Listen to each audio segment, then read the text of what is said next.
Want you to think about a wildfire, two horses, and a moment where everything that you teach other people becomes real. Today on the Leading with Instinct podcast, Katie and I are going to be in a conversation about a personal experience that I had a couple of months ago. This is going to be very personal and could get a little bit raw on occasion. But we hope that this episode is inspiring to you, and we appreciate the opportunity to share this with you. So let's get started today. This is the Leading with Instinct podcast, focusing on intuitive leadership and fostering deep team connections through equine experiential leadership development and coaching. Brought to you by KatieTheCoach.com and the Collaboration Partners. Now, here's your hosts, Katie Navarra-Bradley and Ginny Telego. So Katie, welcome. It's good to see you today. And we color coordinated, not even on purpose. It's great to see you too, Ginny. And yes, like I love saying, great minds think alike. The universe was with us today. Yeah, despite a lot of other things that have been transpiring, and we weren't really sure if we were going to get today's episode recorded or not. But here we are, and I'm delighted to be here. And so today, like I said earlier in the opening, we're going to have just a conversation about a story, and an experience that I had a couple of months ago.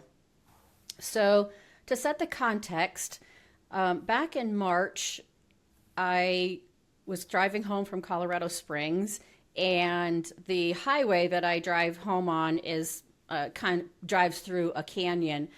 And as I was driving, I was coming south, and I looked up and I could see smoke in the air.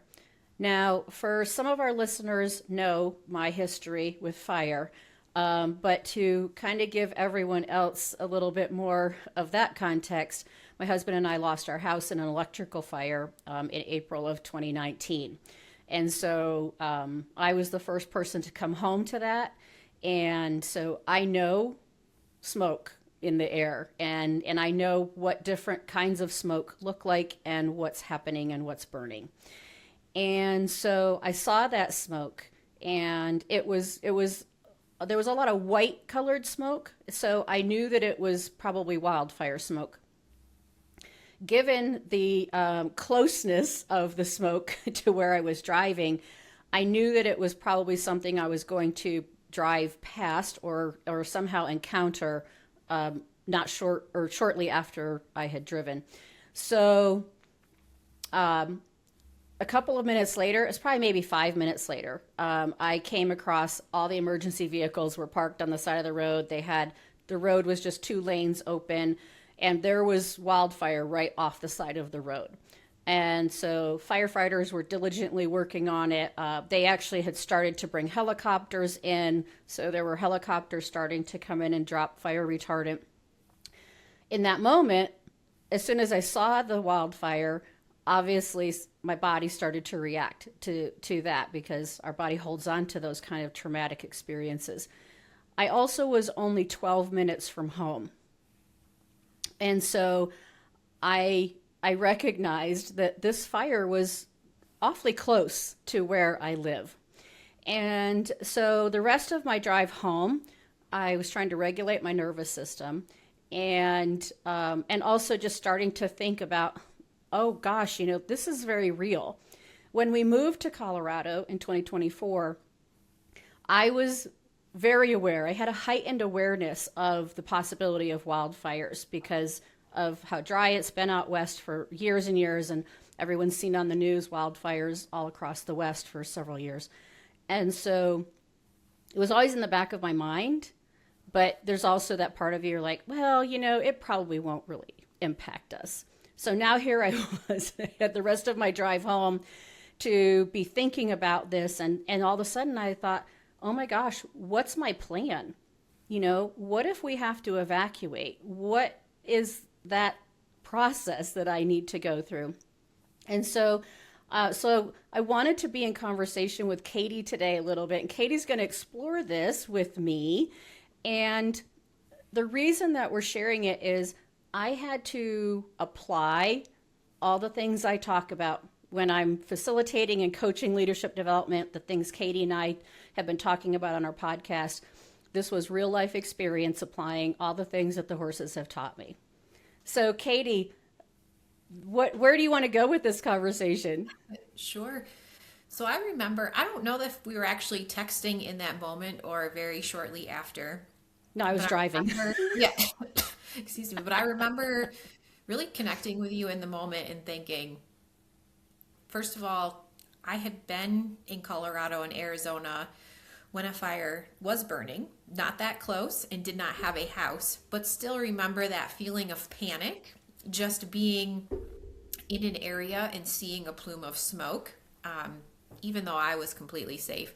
And so when I was getting text messages from you, my first thought was, oh my God, how are you, how are you not freaking out right now? Given your previous experience with your home in Ohio and the close proximity. So I would love for you to take listeners back to that drive home and, you shared a little bit, but what was really going through your mind when you first saw that smoke? It's interesting because the very first thing when I saw the smoke was, uh-oh, right? This is very real. But interestingly, I think the thing, I guess, that I would say as I go back to that, the very first thing is I looked to see how far I was from home. I had my map up on my phone. I keep it on when I'm driving. Even I know where I'm going, but I keep it on in case, right, there's a slowdown, there's a road closure or something like that, right? It'll tell me. So the very first thing I did once I noticed the smoke was I looked at my map because I wanted to know, where's home in relation to this fire? And so that was the moment then when I looked and I saw I wasn't very far from home. And that's when I started, having to think. And I think that's where some of the process of what we're going to talk about started to happen for me, was knowing I couldn't panic. That wasn't going to be helpful to me. So Ginny, you had already been through losing your home in a fire, and you're calculating now the distance between where you are and how to get home. How did that history shape what you were feeling in those first few moments? It definitely shaped everything that I was experiencing, right? Because all of those things, all of the things that I had experienced when we lost our house in the fire, which even though it was an electrical fire, was still fire. My body remembered all of those things, and my body started telling me like, oh, remember what that was like? Mm-hmm. And so I had to be very conscientious of it, but I also needed to be congruent. I recognized that if I was going to be able to keep a clear head in order to be on top of, what's happening and figure out how to track the fire and all the things, I knew I had to just acknowledge what was happening for me and all the emotions that were coming up and all the physical things that were coming up in my body as a result of it. And that was where I started to be really grateful for all the work I've done on myself and the work that you and I do with the horses, and all the things that my horses have taught me about being present and being in the moment. And because I knew that if I started to go into a panic and anxiety, that would just spiral me, and I would not be able to have the executive function in my brain to be able to navigate coming up with a plan, so that I was ready if that was needed. In private conversations, we've talked a lot about your experience with the fire and the coaching that you've been through, and it has always, honestly, it's really astounded me at how you have moved through that experience, because I tend to be the panicker and just hearing you talk about all the work, but to your point, regardless of how much work we put into things, there is still real anxiety and nervousness that comes through in a crisis like this. And that really shapes who we are. And to your point, the horses really help us regulate, especially because in your situation, which you're going to talk about in a minute, you also had to account for their safety. So it was making sure you could calm your nervous system to respond for you and your family, and then also to make sure that you could get the horses to where they needed to be as well. So can you talk a little bit about what it was like taking, all of your coaching experience and then moving that into the next phase of deciding to evacuate? Yeah, I think one of the things that really came up for me as I reflected on this, I don't know that I was thinking about it this clearly in the moment because I just did it. But in reflecting on this whole experience and how it was, all this stuff we talk about happening in real time, I think the thing that was most impactful for me was my ability to practice presencing.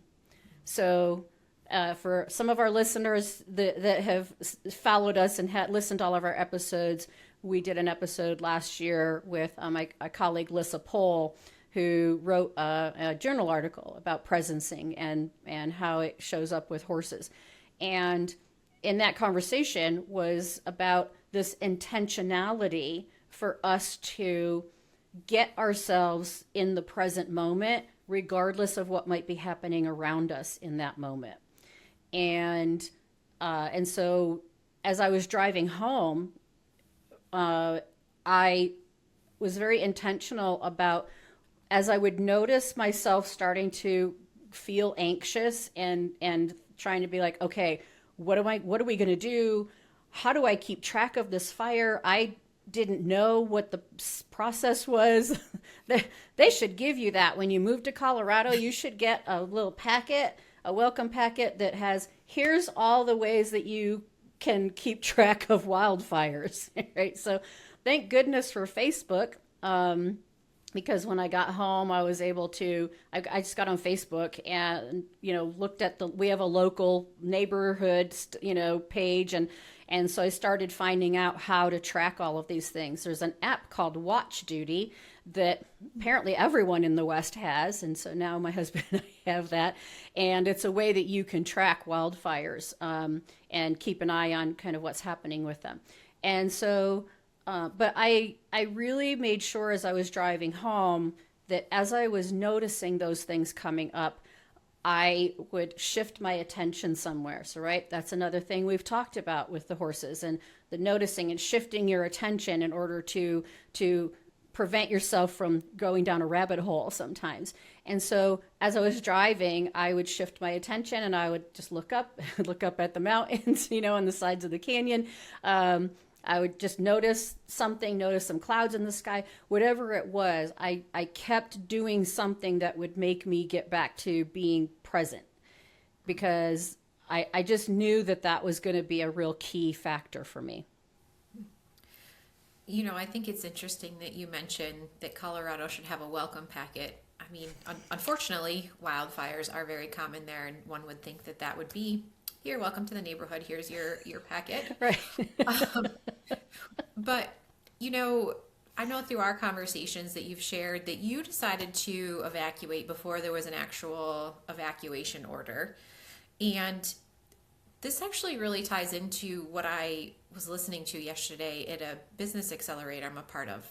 Ironically, the masterclass was all around execution.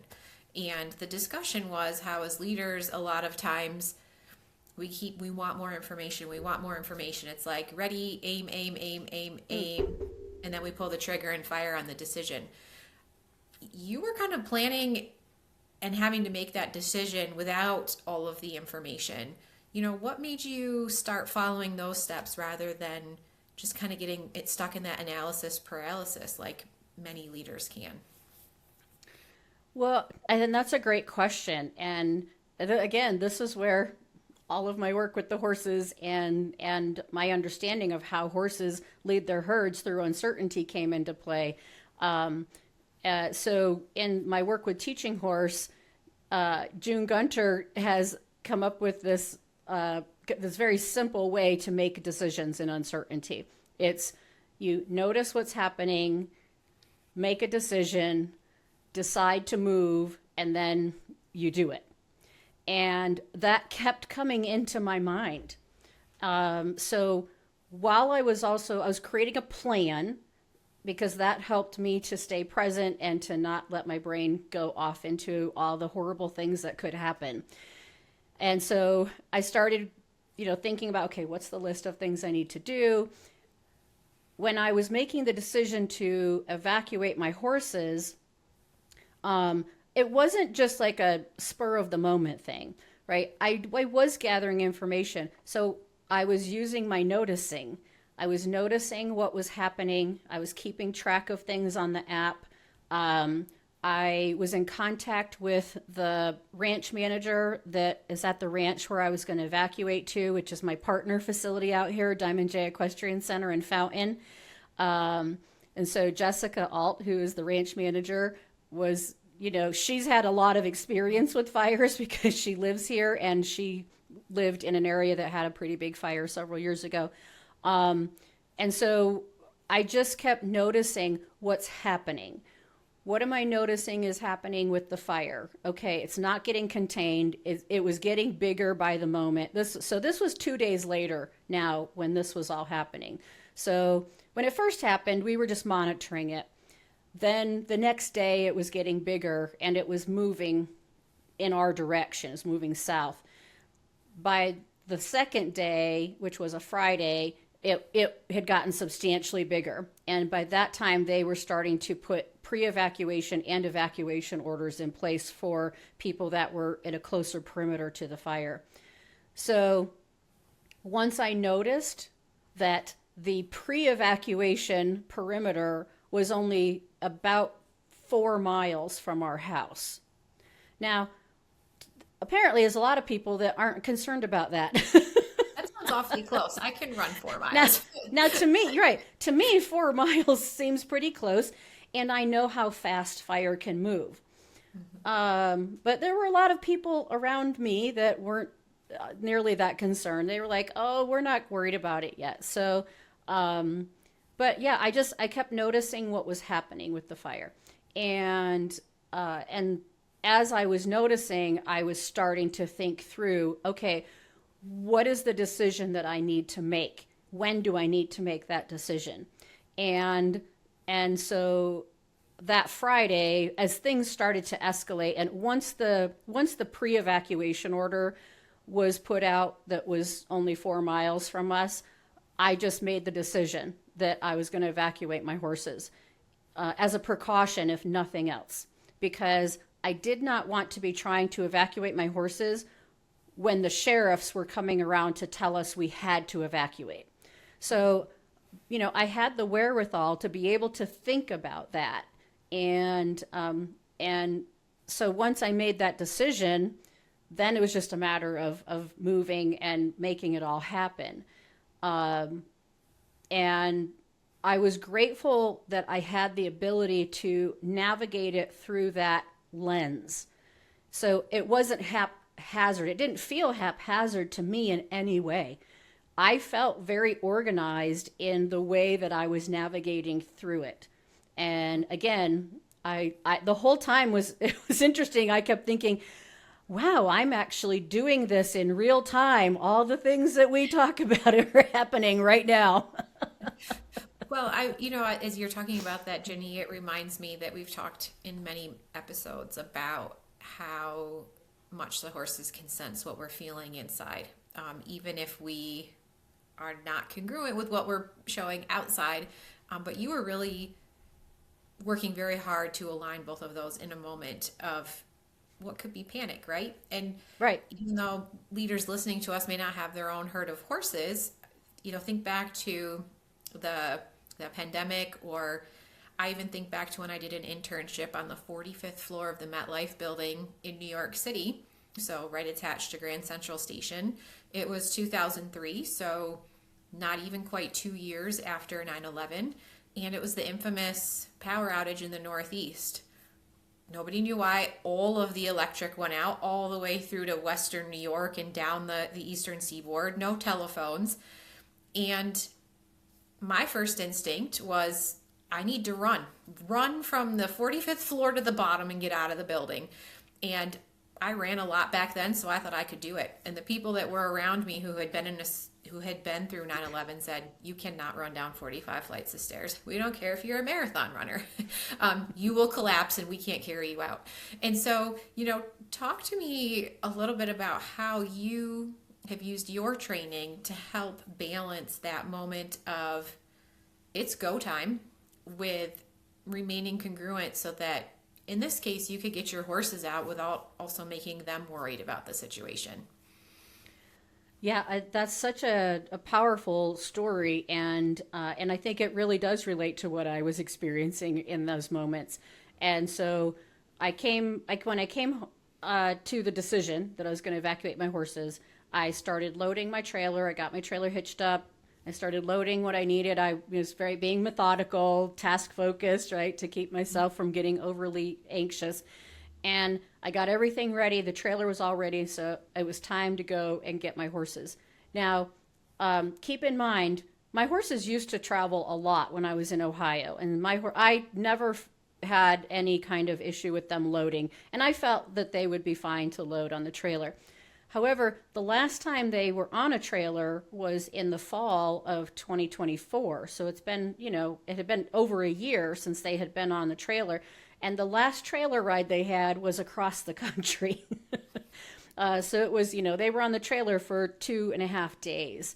And so I was aware of those things. And I was thinking about, okay, I have to make sure that I am being the leader that my horses need right now, so they trust what I'm doing and what I'm asking of them. I mean, these were literally the things that were going through my mind, Katie, which was so fascinating. The whole time I was thinking, this is going to be a great podcast episode later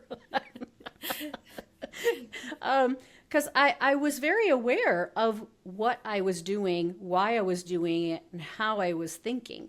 And so once I got the trailer all ready and I was backed up, to the gate, I went to the gate and I stopped and I took like 3 deep breaths.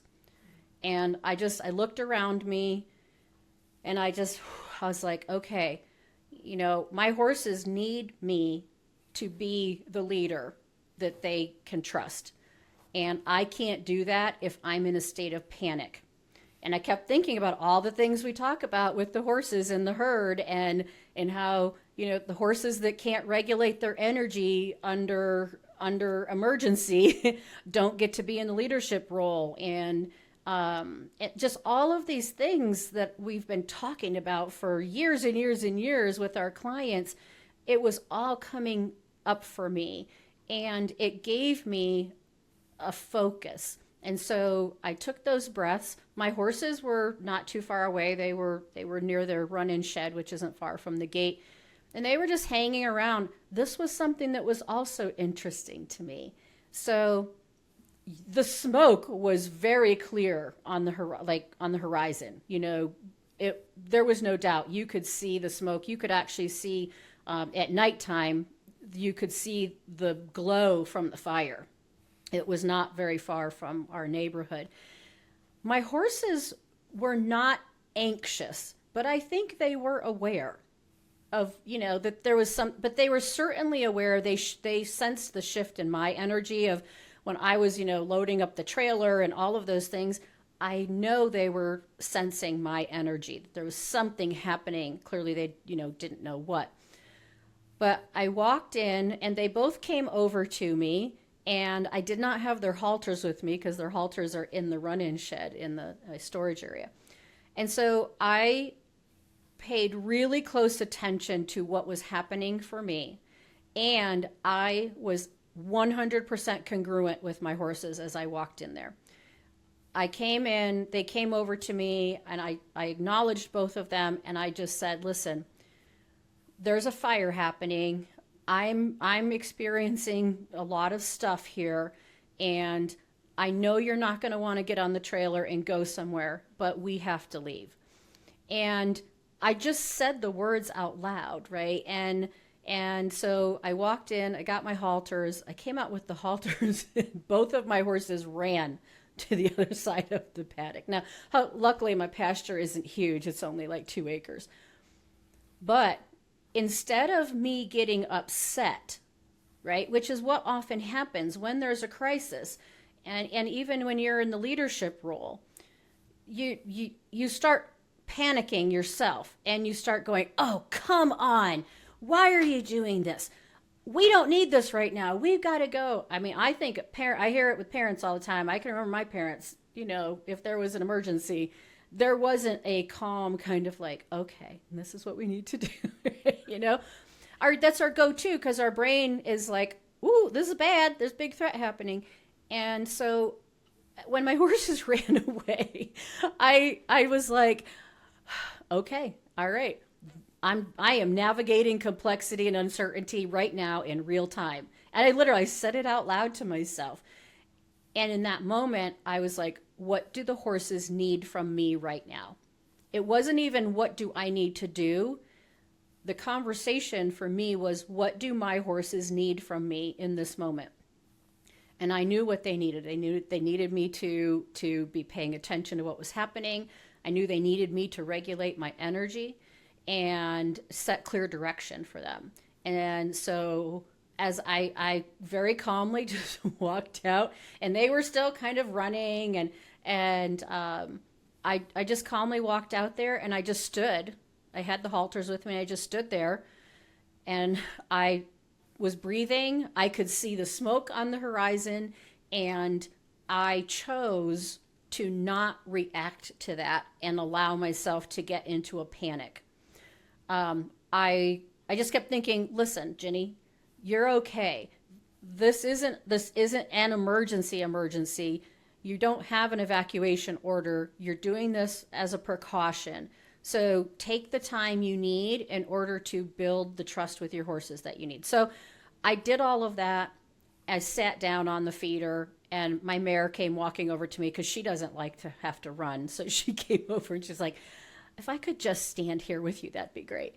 So I went ahead, I caught her, and I just started walking, and I let my gelding follow us. And we got over there, and I caught him, loaded, both of them got loaded. They loaded right up.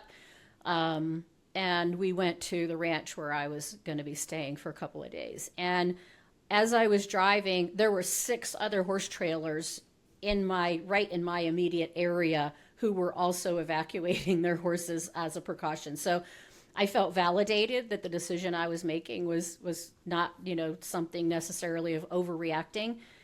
And also I was really, I was very content with myself in the fact that I had been able to navigate that because of the way that I thought about it. And that was, I think, the key for what we talk about all the time. Mm-hmm. We talk a lot about how people like horses read our energy before they even hear what we say. And it's really true, especially in a crisis. And that first message that you send makes a big difference. And so what I really take away from your story is that really when we force compliance versus earning trust or buy-in really is the make it or break it moment in a crisis, and how we can still continue to prepare before we're in the actual evacuation mode. Because, we are trying to avoid worst case scenario, as you were trying to do, with your horses. When I'd love to connect this to our listeners' world, who maybe don't have horses at home. Can you share a little bit about how you have seen them lose congruence that you work so hard to portray to your horses when they're under pressure? Well, I think a lot of it is finding a point of reference that you can go to when something really uncertain happens, that you don't have the luxury of sitting around and strategizing on. And I think that was the thing that was so powerful for me, was of having this sort of North Star for myself, that in those moments I had something that I could hone back in on, which was not my anxiety, but was what do my team members need from me right now, right? Because my horses are part of my team. And I really thought about it through that lens. So when leaders are in a situation where they may need to do something quickly, or they're trying to decide, well, do we go now? Do we wait and then go later? Because there were a lot of people and businesses with other wildfires happening that had to evacuate, right? So this is a very real thing, and there's a lot of other types of natural disasters happening in all kinds of ways in other parts of the world. And so I don't think it's really out of the ordinary for leaders to have to lead their people through these kind of things. And so having a North Star to come back to of, okay, what did we learn when we did that horse thing, right? That's what I hope that people who come through our experiences can take with them. I mean, that's what we're trying to do. We're trying to create this so that somewhere down the road, when you are faced with real uncertainty, and particularly if it's in somewhat of an emergency, that you can go back to this. And that's where this notice, decide, move, lead thing came back to me. And I'm so grateful that I have had the opportunity to utilize that coaching tool in my work for the last 5 years, because that was the thing that I could go back to. So I think I would offer to leaders to think about it. Don't think about it when you're in the experience. Mm-hmm. When you're doing planning, right? Emergency planning, which most companies do some of that. Just go back and say, okay, what have we learned in all of these leadership development things that we've done, and working with consultants? What do we really need to do? Where do we need to put our attention? And that's the key at the beginning, is where does your attention need to be right now? Absolutely. And I think the other thing that underpins all of this is the trust that we build with our teams long before. We make all of these deposits in what I call the trust bank, so that when we have to withdraw them, we still have more in the bank than we need.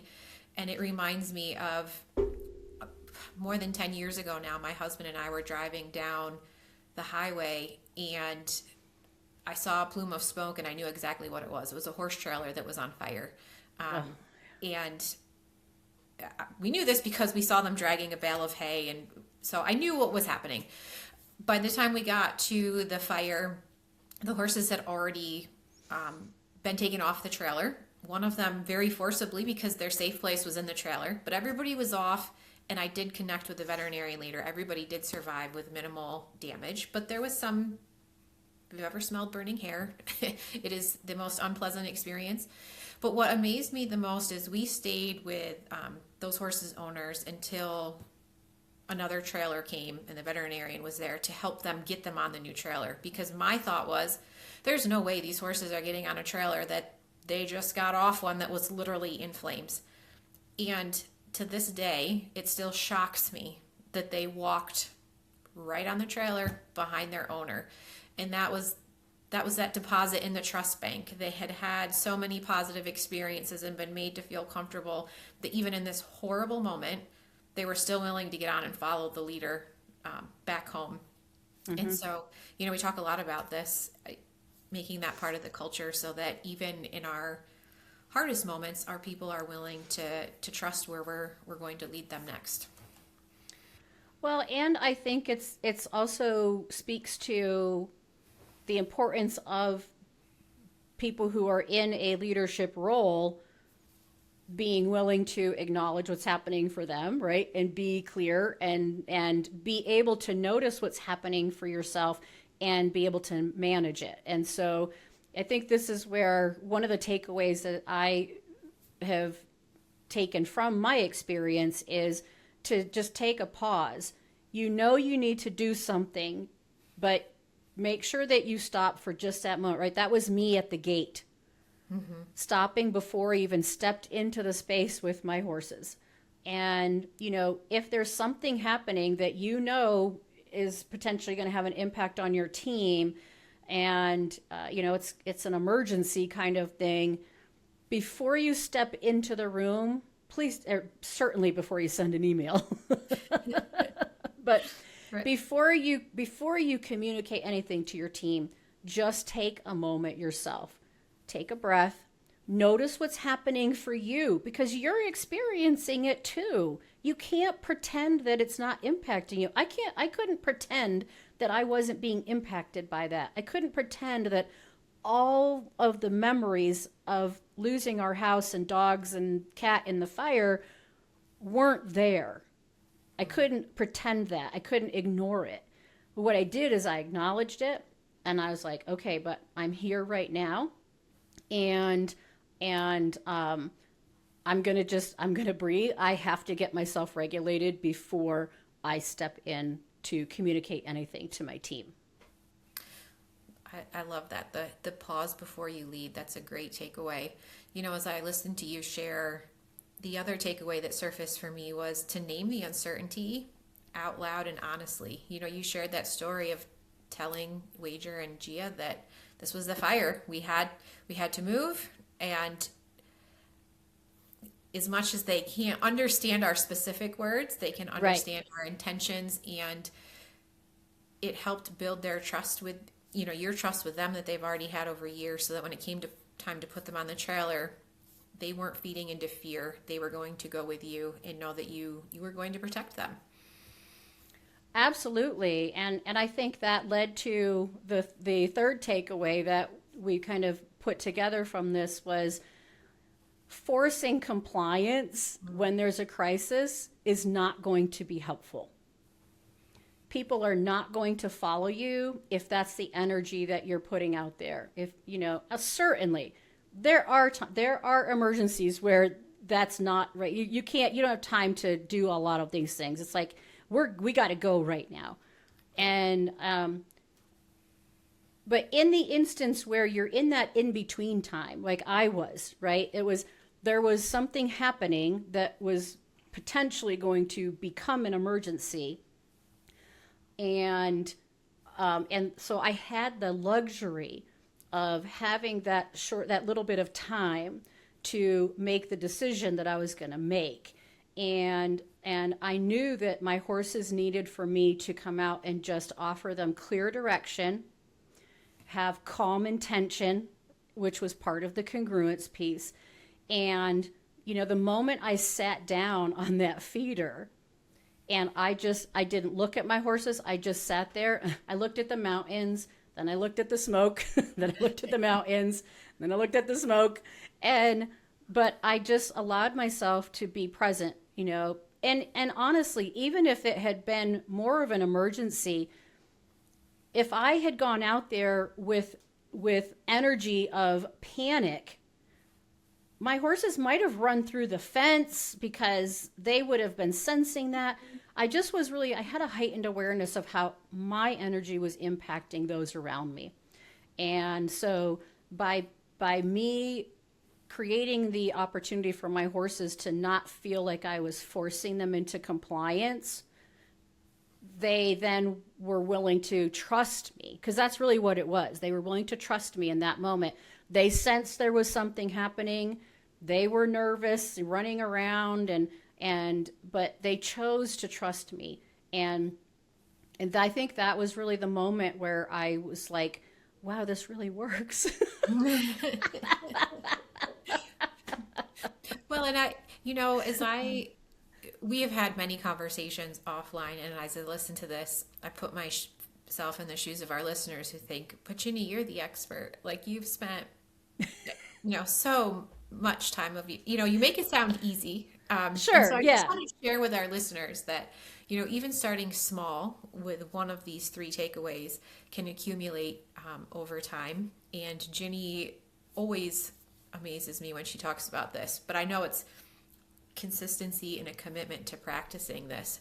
So if you find yourself in a crisis situation, channel your inner Ginny. That's what I say. I do.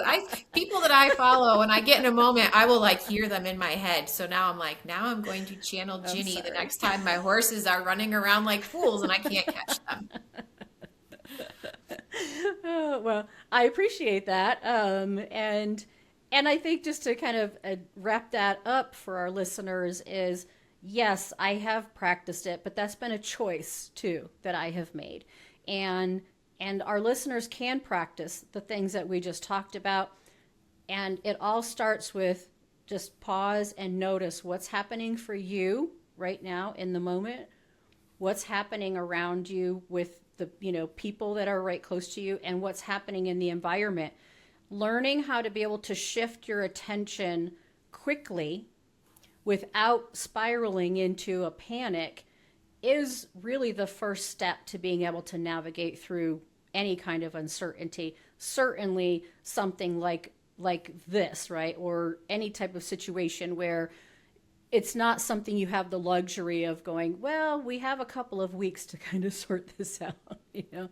And so I just encourage people to practice those things. And you can start, like Katie said, you can start small with small things. Just start noticing and noticing and accept whatever's happening for you, and don't try to ignore it. That's so important. So, Katie, any final words before we wrap up? I think we've covered a lot and given our listeners a lot to think about. I think as we wrap up, we could just end with, these two questions. Where in your leadership right now are you being asked to lead through uncertainty? And which of these three takeaways that we shared today can you use or do you need the most? Yeah. And so, we hope that we have added some tools to your toolbox. Absolutely. And we're so appreciative of everyone listening. And we would love to have you share this episode and bring other people into our herd. But as you're navigating uncertainty going forward, remember to stay grounded, stay connected, and always lead with instinct. This has been the Leading with Instinct podcast, focusing on intuitive leadership and fostering deep team connections through equine experiential leadership development and coaching. The Leading with Instinct podcast is brought to you in partnership with the Collaboration Partners, harnessing the collective human potential in organizations since 2009, providing equine experiential learning for lasting change. Get in touch at thecollaborationpartners.com and by katiethecoach.com, helping entrepreneurs and business leaders reset, reconnect, and reframe to live their best professional and personal lives. Visit katiethecoach.com for more information. For more information about equine experiential development and coaching and the Leading with Instinct podcast, visit www.leadingwithinstinct.com. The Leading with Instinct podcast is available at leadingwithinstinct.com, on the Leading with Instinct YouTube channel, and wherever you listen to your favorite podcasts. Subscribe today, and thank you for listening to the Leading with Instinct podcast.